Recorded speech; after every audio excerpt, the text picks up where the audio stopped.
तीन नस्लों पर मुहित है। दूर तक आफाक के मंजर खुले, दूर तक आफाक के मंजर खुले, क़ैद से छूटे तो अपने पर खुले।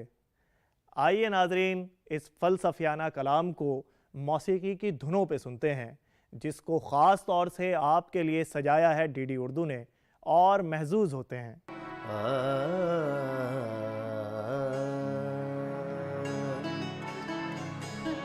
दूर तक आफाक के मंजर खुले, दूर तक आफाक के मंजर खुले, दूर तक आफाक के मंजर खुले, कैद से छूटे तो अपने पर खुले, दूर तक आफाक के मंजर खुले, दूर तक आफाक के।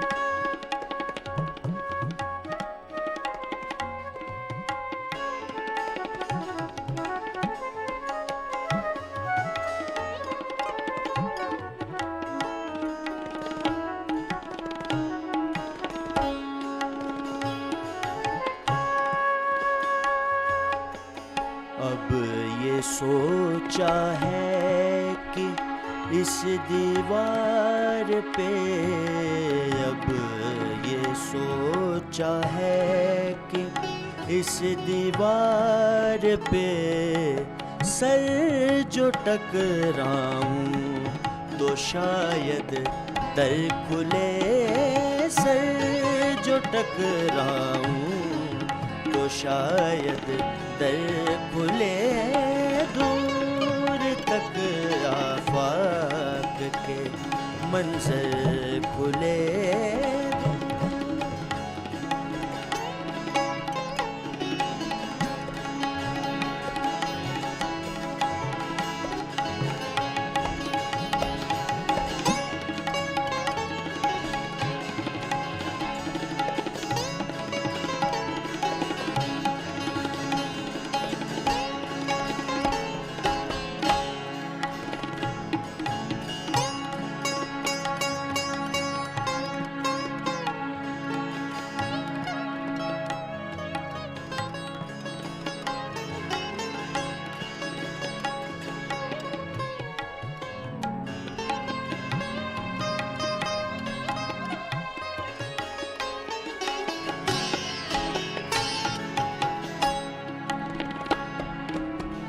राही इस आवारगी शौक में, राही इस आवारगी शौक में, कितनी मुद्दत बाद हम खुद पर खुले, कितनी मुद्दत बाद हम खुद पर खुले, दूर तक आफाक के मंजर खुले, दूर तक आफाक के मंजर खुले, कैद से छूटे तो अपने, कैद से छूटे तो अपने पर खुले, दूर तक आफाक के मंजर खुले, दूर तक आफाक के, दूर तक आफाक के।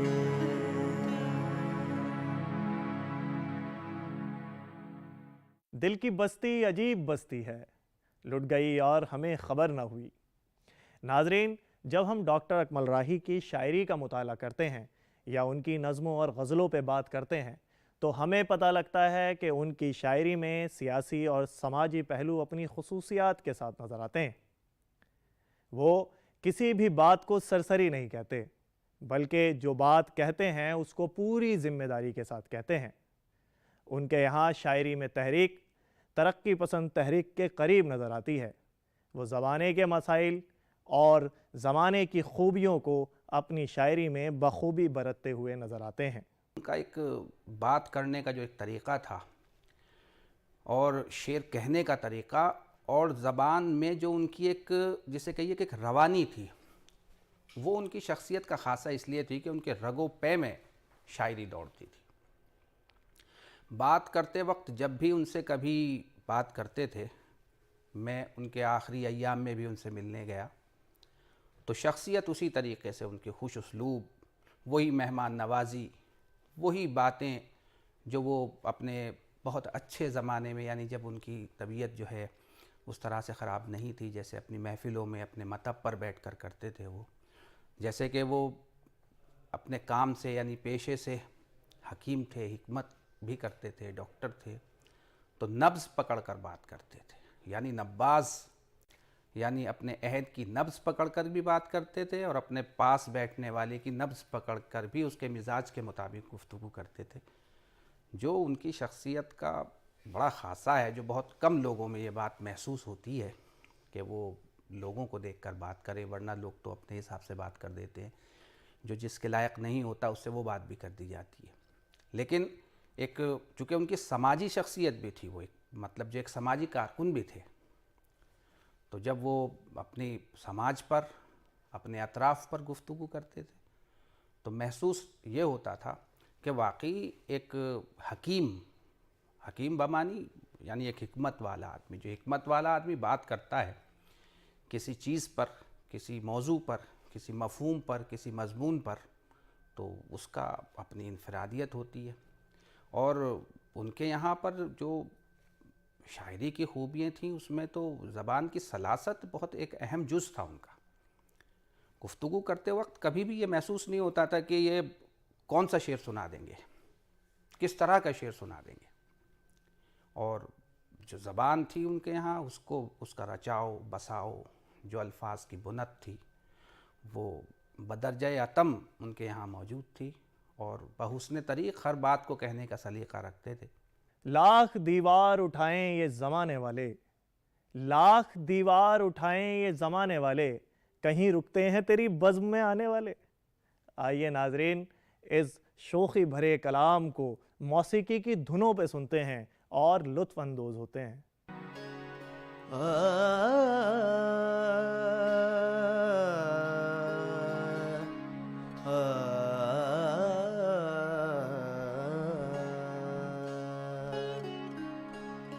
लाख दीवार उठाएं ये ज़माने वाले, लाख दीवार उठाएं ये ज़माने वाले, कहीं रुकते हैं तेरी बज़्म में आने वाले। लाख दीवार उठाए ये ज़माने वाले, लाख दीवार।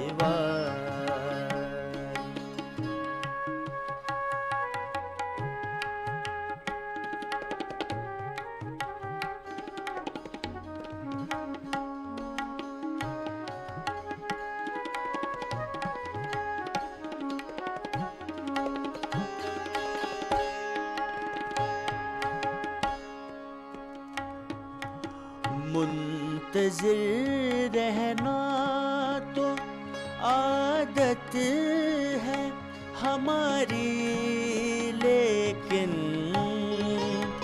मुंतज़िर रहना तो आदत है हमारी, लेकिन लौट कर आते नहीं छोड़ के जाने वाले। लाख दीवार उठाए ज़माने वाले लाख दीवार।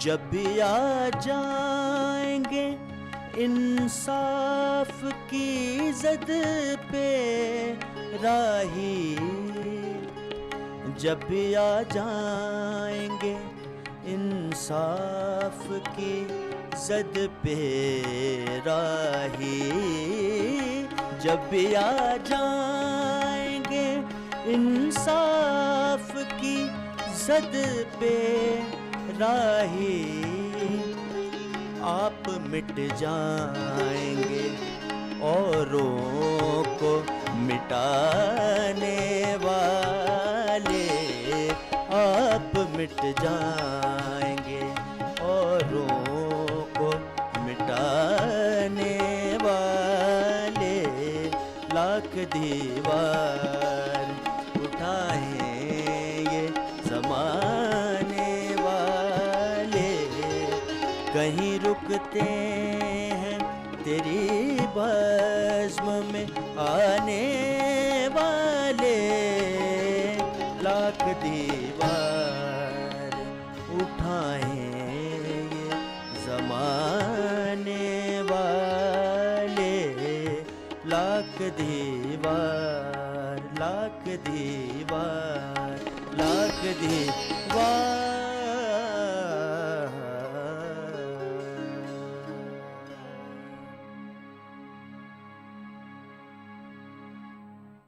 नाजरीन, डॉक्टर अकमल राही की एक बड़ी खूबी ये भी थी कि वो किसी भी बात को आसानी से कबूल नहीं किया करते थे, बल्कि उनका जहन एक तहकीकी जहन था। उन्होंने इस जहन के साथ उर्दू शेर व अदब की खिदमत खूब अंजाम दी। उनके यहाँ एक खूबी खिदमत खल्क भी थी। उन्होंने अपना मतब अदबी सरगर्मियों के लिए वक्फ किया हुआ था। उनके यहाँ अदबी मीटिंग और शायराना नशिस्त खूब हुआ करती थी। उन्होंने उर्दू शायरी से ज़माने को तश्कील देने का काम खूब लिया। यही वजह है कि उनको उनकी इन खिदमात के लिए बहुत से इनामात और एजाज़ात से नवाजा गया।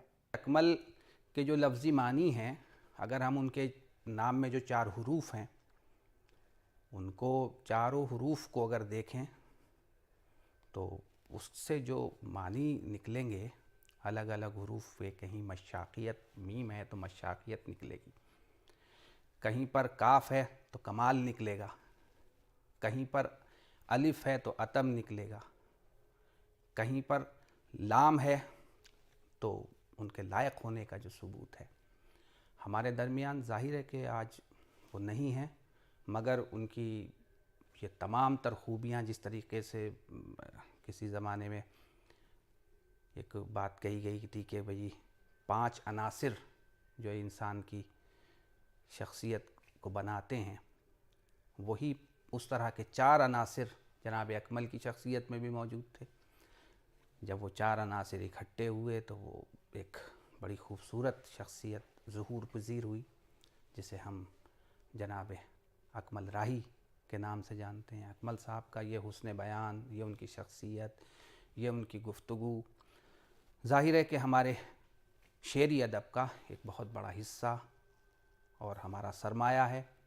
और हम ये समझते हैं कि भाई अकमल राही साहब आज हमारे दरमियान मौजूद नहीं हैं, लेकिन उनका कलाम, उनकी शख्सियत, उनकी बात और उनके ज़रिए कही गई कुछ अछूती बातें ऐसी हमारे साथ हैं जो सफ़र करती हैं और हमेशा सफ़र करती रहेंगी। चूँकि अदब एक ऐसी चीज़ है जो कभी ज़वाल पज़ीर ना होने वाली शय है, तो जैसे अदब कभी ज़वाल नहीं होगा, उसी तरीके से अकमल राही की शायरी का भी कभी ज़वाल नहीं होगा, हमेशा उरूज पर रहेगी।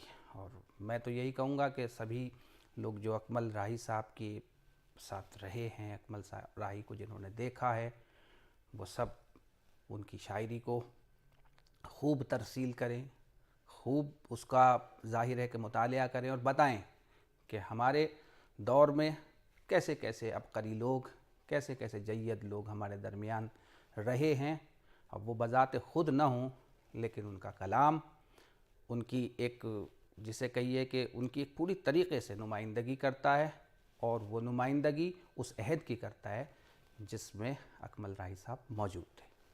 बहुत दिनों से कोई उनसे सिलसिला भी नहीं और उनसे तर्क ताल्लुक़ कभी हुआ भी नहीं। आइए नाज़रीन, इस गज़ल को मौसीक़ी की धुनों पे सुनते हैं और लुत्फ़ अंदोज़ होते हैं।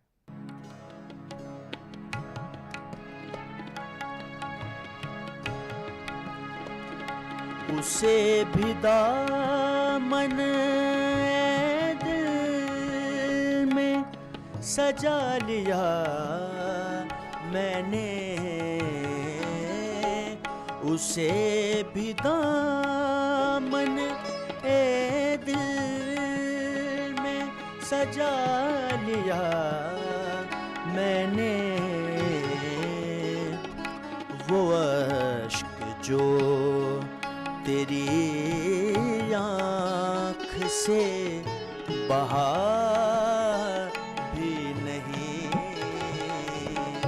बहुत दिनों से कोई उनसे सिलसिला भी नहीं, बहुत दिनों से।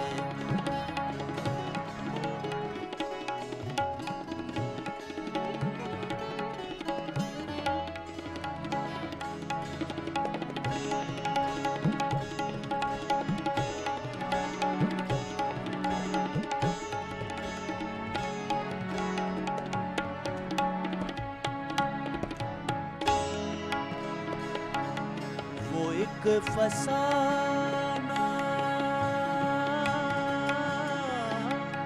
वो एक फसाना मेरी जिंदगी का हासिल है। वो एक फसाना मेरी जिंदगी का हासिल है। वो एक फसाना जिसे आपने सुना भी नहीं। वो एक फसाना जिसे आपने सुना भी नहीं। बहुत दिनों से कोई उनसे सिलसिला भी नहीं। बहुत दिनों से।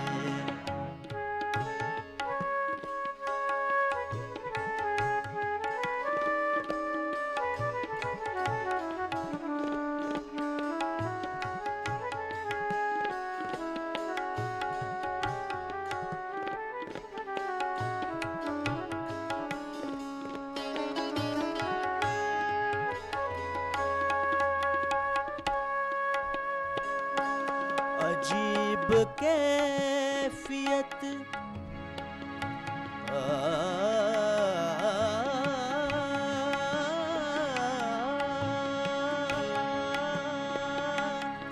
अजीब कैफियत दिल है इन दिनों राही।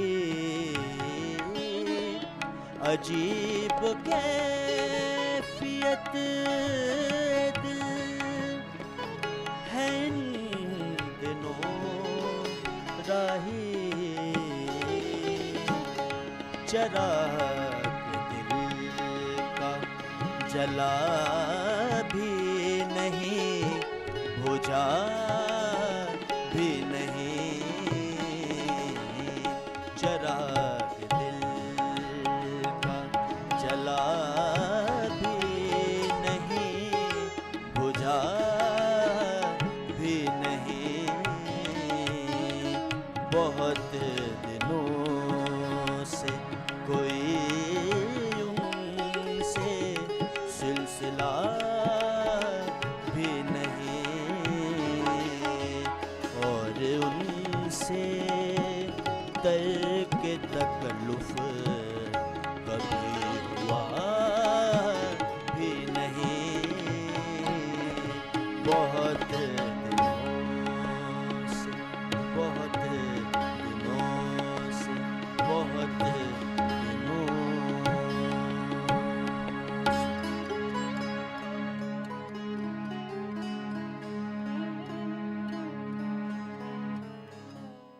नाजरीन, आज के इस एपिसोड में हमने डॉक्टर अकमल राही की हयात व खिदमात पे बात की, उनकी शायरी पे बात की और उनकी गज़लों को मौसीकी की धुनों पे सुना। मुझे उम्मीद है आज का ये एपिसोड आपको बेहद पसंद आया होगा। अपनी कीमती राय से नवाजते रहें और अपने मेज़बान सलमान सईद को इजाज़त दें। खुदा हाफिज़।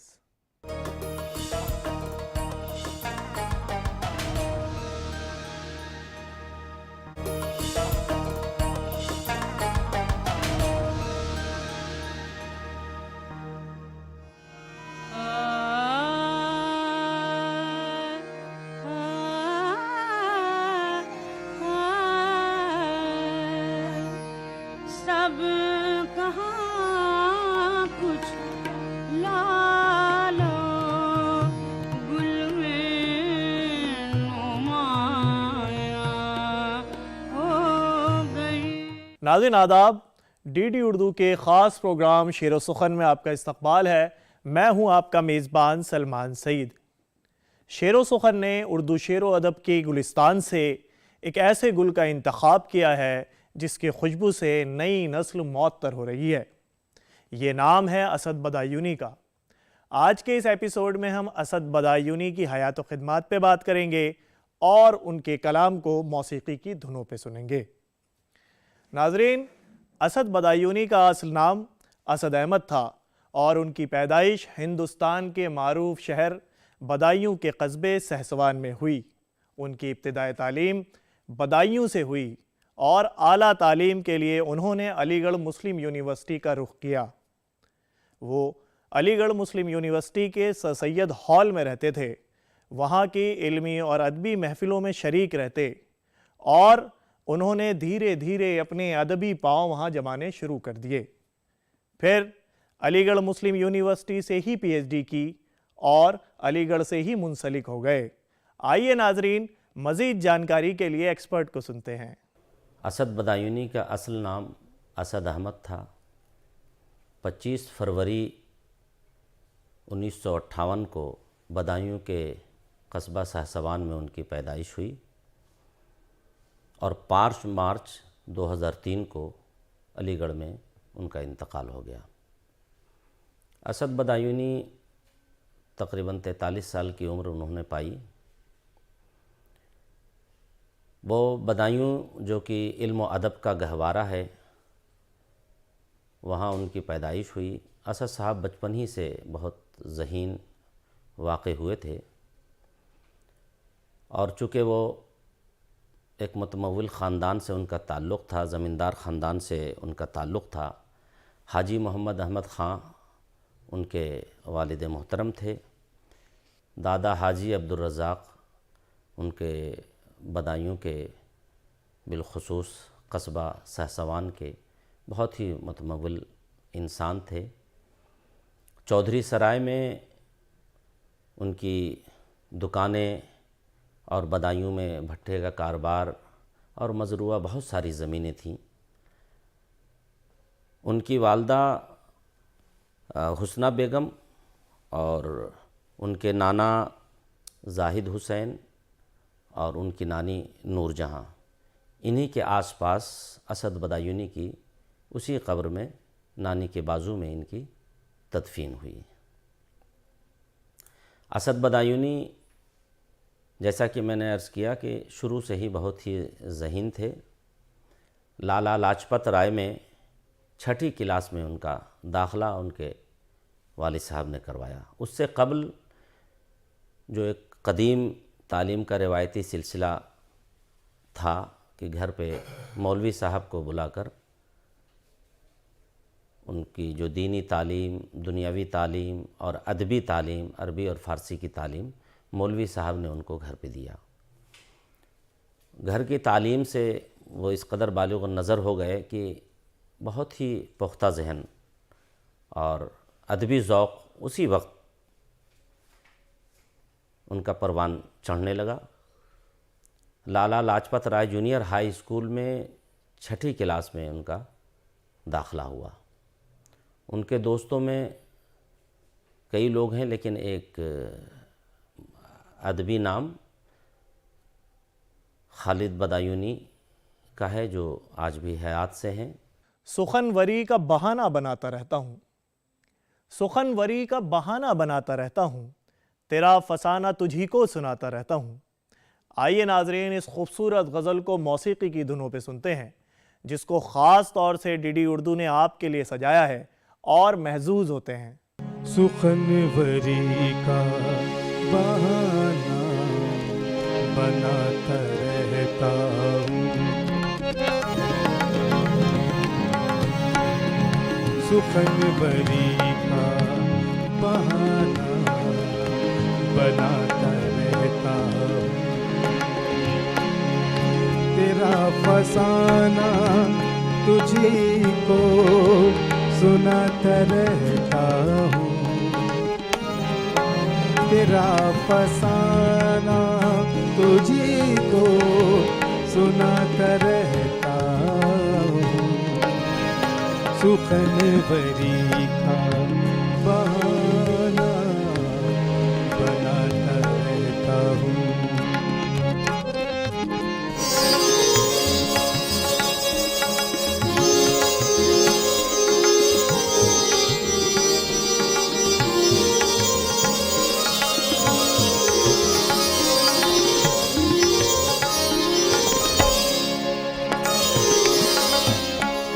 पुराने घर की शिकस्ता शतों से उगता कर, उगता कर, उगता कर, उगता कर, उगता कर।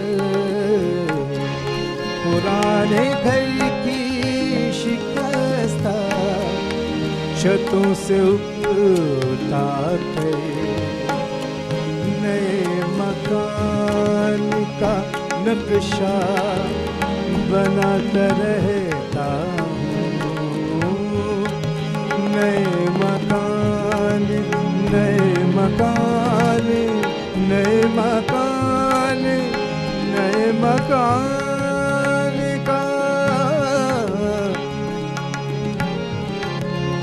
नए मकान का नक्शा बनाता रहता हूँ,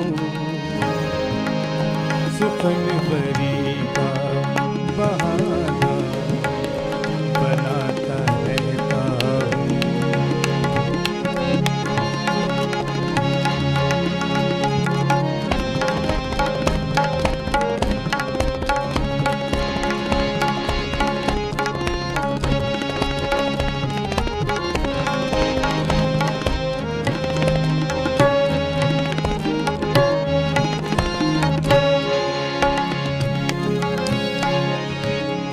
मेरे खुदा यही मसरूफियत बहुत है मुझे,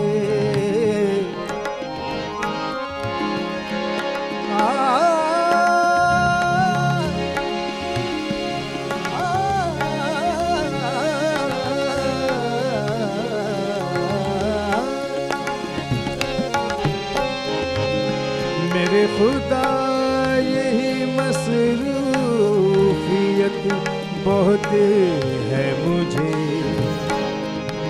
तेरे शराब तेरे शराब जलाता बुझाता रहता हूँ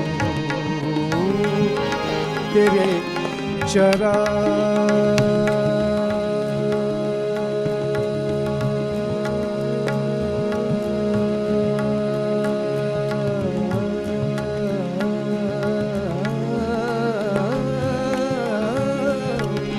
तेरे शराब जलाता बुझाता रहता हूँ सुखन परी का बहाना बनाता रहता हूँ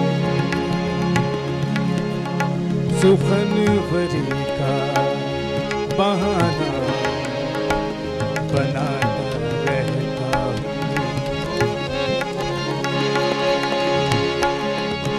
तेरा फसाना तुझे को सुनाता रहता हूँ सुखने बरी का बहाना बनाता रहता हूँ बनाता रहता हूँ बनाता रहता हूँ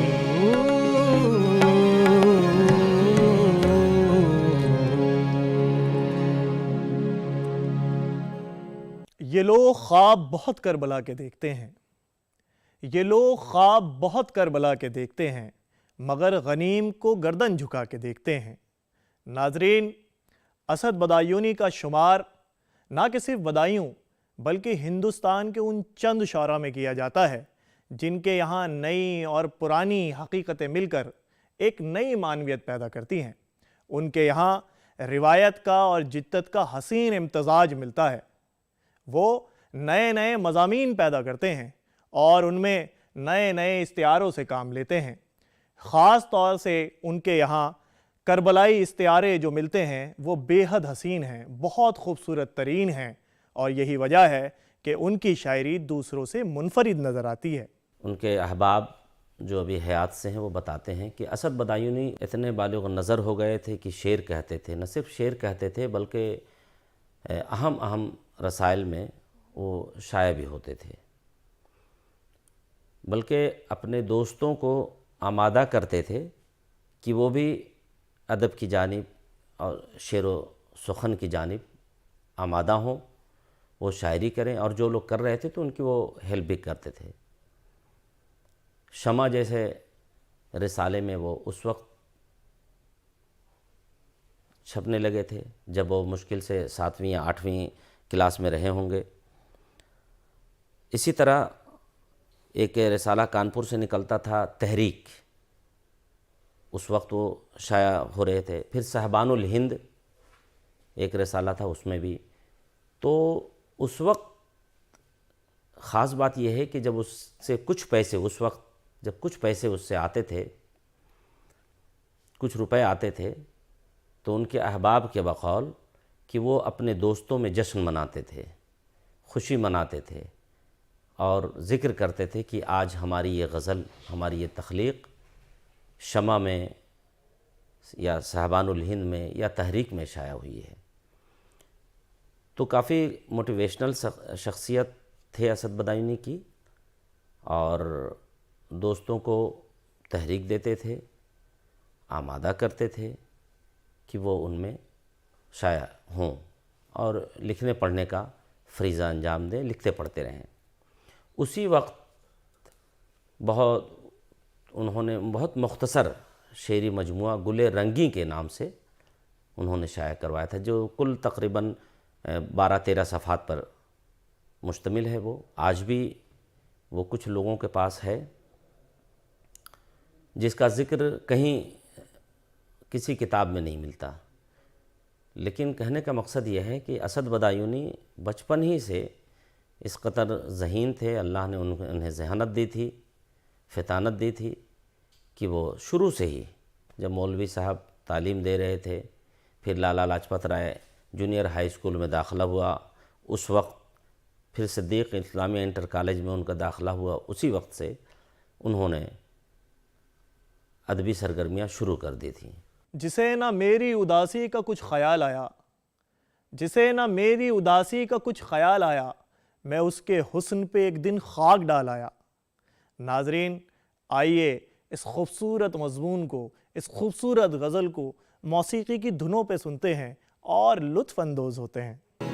जिसे न मेरी उदासी का कुछ ख्याल आया, जिसे न मेरी उदासी का कुछ ख्याल आया, मैं उसके हुस्न पे एक रोज़ खाक डाल आया, मैं उसके हुस्न पे एक रोज़ खाक डाल आया, जिसे ना उदासी का कुछ ख्याल आया, जिसे ना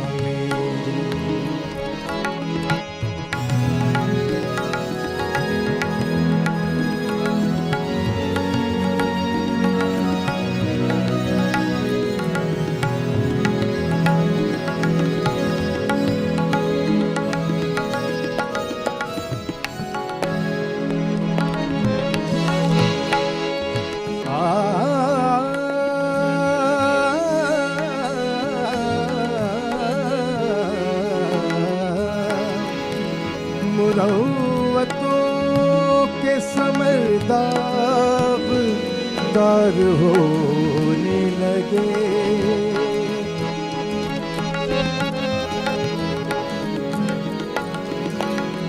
मुरव्वतों के समरदार होने लगे, मोहब्बतों के शजर तुझ पे क्या ज़वाल आया, मोहब्बतों के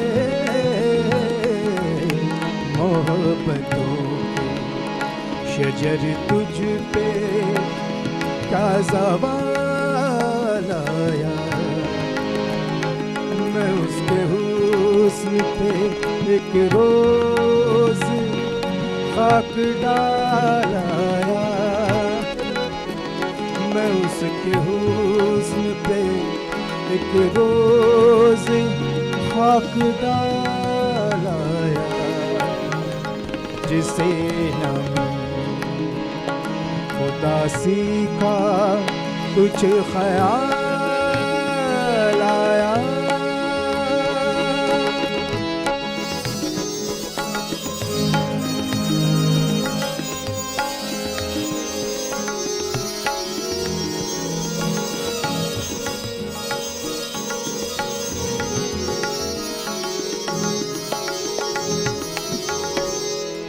हसीन शक्ल को देखा, खुदा को याद किया, खुदा को याद किया,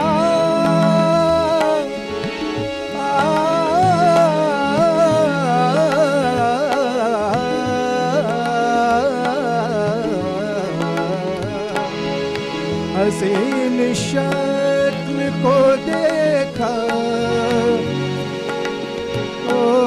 हसीन शक्ल को देखा, खुदा को याद किया, किसी गुनाह का दिल में कहाँ ख्याल आया, किसी गुनाह का दिल में कहाँ ख्याल आया,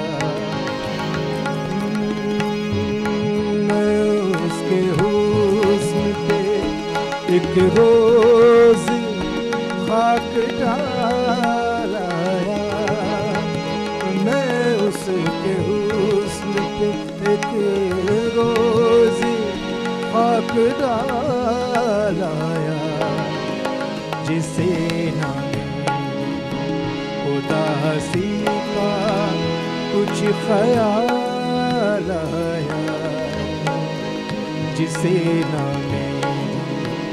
उदासी का कुछ ख्याल आया, जिसे न उदासी का कुछ ख्याल आया।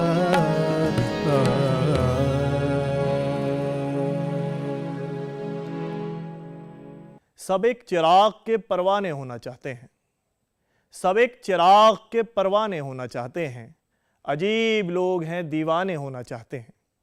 नाजरीन, असद बदायूनी के यहाँ रिवायत को तोड़ना मिलता है। उनके यहाँ इश्क सिर्फ इश्क नहीं है, बल्कि उन्होंने इश्क को आफाकी बनाया है। उनके यहाँ शायरी के 4 मजमूए मिलते हैं और एक कुलियात। इसके अलावा उनके यहाँ नस्र की 3 किताबें हैं और इन्हीं खिदमात की वजह से उनको हिंदुस्तान में इनाम और एजाज़ात से नवाजा गया। जिसने बहुत कम उम्री में न सिर्फ हिंदुस्तान में बल्कि हिंदुस्तान से आगे बढ़कर पाकिस्तान में तक में अपना लोहा मनवाया। उनके रिश्ते के एक नाना हुआ करते थे, बल्कि आज भी गालिबन हयात से हैं, तौसीफ़ तबस्सुम साहब। वो अक्सर हिंदुस्तान आते थे, उनसे मिलने बिलखुसूस अलीगढ़ यूनिवर्सिटी आते थे। एक दफ़ा सर सैयद यूनिवर्सिटी कराची में अजीम आलमी मुशायरा मुनक़िद किया गया, जिसमें असद बदायूनी की, हिंदुस्तान से असद बदायूनी की शिरकत हुई। असद बदायूनी ने वहाँ भी अपने मुल्क का झंडा गाड़ा और अपनी सलाहियत को लोहा मनवाया। पाकिस्तान के कुछ लोगों का तो यहाँ तक कहना है कि असद बदायूनी कसरत से पाकिस्तान में उनके नाना, अपने नाना के तवस्सुत से इस कदर छपते थे कि लोगों को ये एहतमाल होता था कि शायद असद बदायूनी हिंदुस्तान के नहीं बल्कि पाकिस्तान के शायर हैं। तो ये असद बदायूनी का एजाज़ था, उनका कमाल था और एजाज़ फ़न।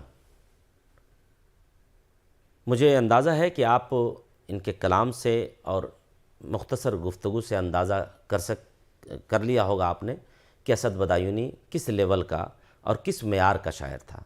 इसी तरह असद बदायूनी ने नस्र में भी बड़ी गिरा कदर खिदमत अंजाम दी हैं। 5 नसरी किताबें, आप तसव्वुर कीजिए, सिर्फ 43 बरस की उम्र में 5 शेरी मजमूए और तकरीबन 5 नसरी किताबों का खालिक हो जाना, उसके बाद दुनिया से गुज़र जाना। कैसे कोई कह सकता है कि इतने अहम अदीब इस नौ उम्री में दुनिया से अलविदा कह जाने वाले अदीब को कोई भुला सकता है। नाजरीन, जब असद बदायूनी इश्क के मुख्तलिफ़ फ़लसफ़े बयान करते हैं और उसकी मुख्तलिफ़ जहतें बयान करते हैं तो यूँ कहते हैं, बिछड़ के तुझसे किसी दूसरे पे मरना है, बिछड़ के तुझसे किसी दूसरे पे मरना है, ये तजरिबा भी इसी ज़िंदगी में करना है।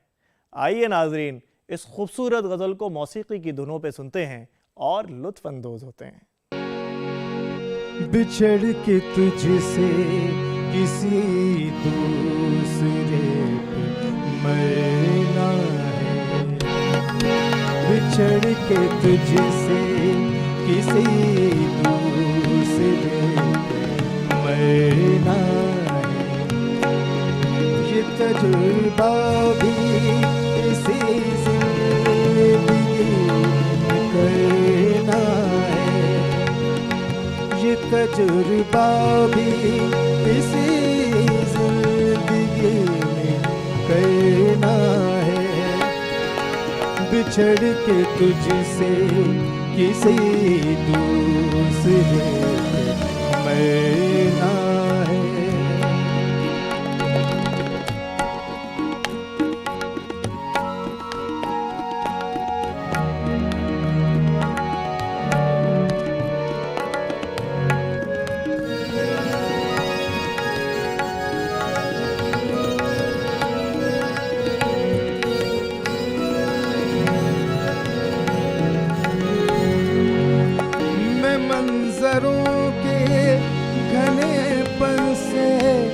खौफ खाता हूँ मैं मंजरों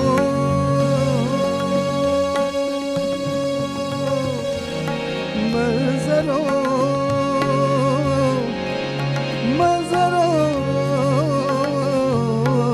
से मैं मंजरों के घने पर से खौफ खाता हूँ वरना को दस्त मोहब्बत यहाँ धरना वरना को दस्त मोहब्बत यहाँ धरना ये तजुर्बा भी ये तजुर्बा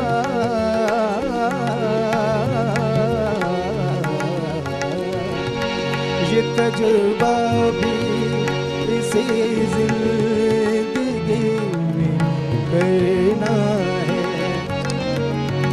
बिछड़ के तुझसे किसी दूसरे पे मरना है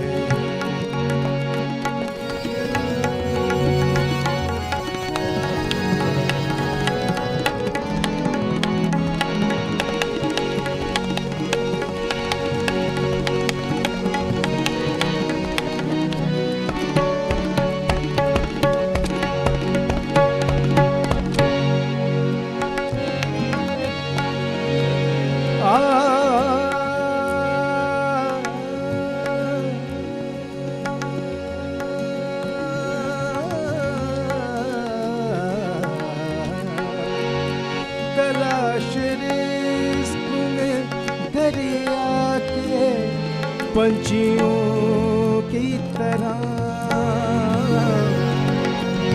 पंछियों की तरह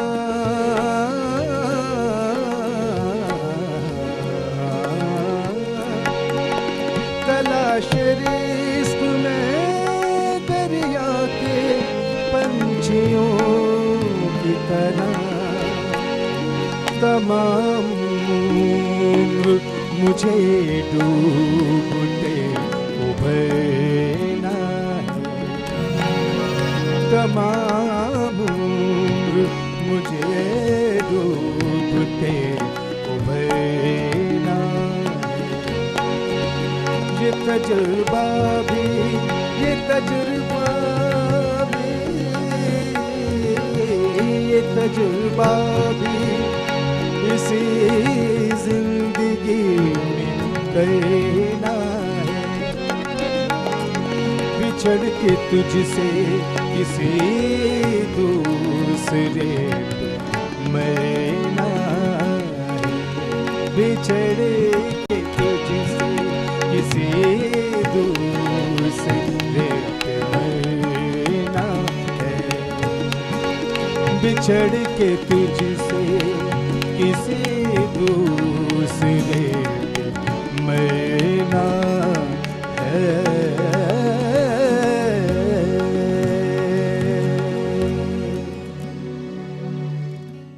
नाज़रीन, आज के इस एपिसोड में हमने असद बदायूनी की हयात व खिदमत पे बात की, उनकी ज़िंदगी के बारे में बात की और उनकी गज़लों को मौसीकी की धुनों पे सुना।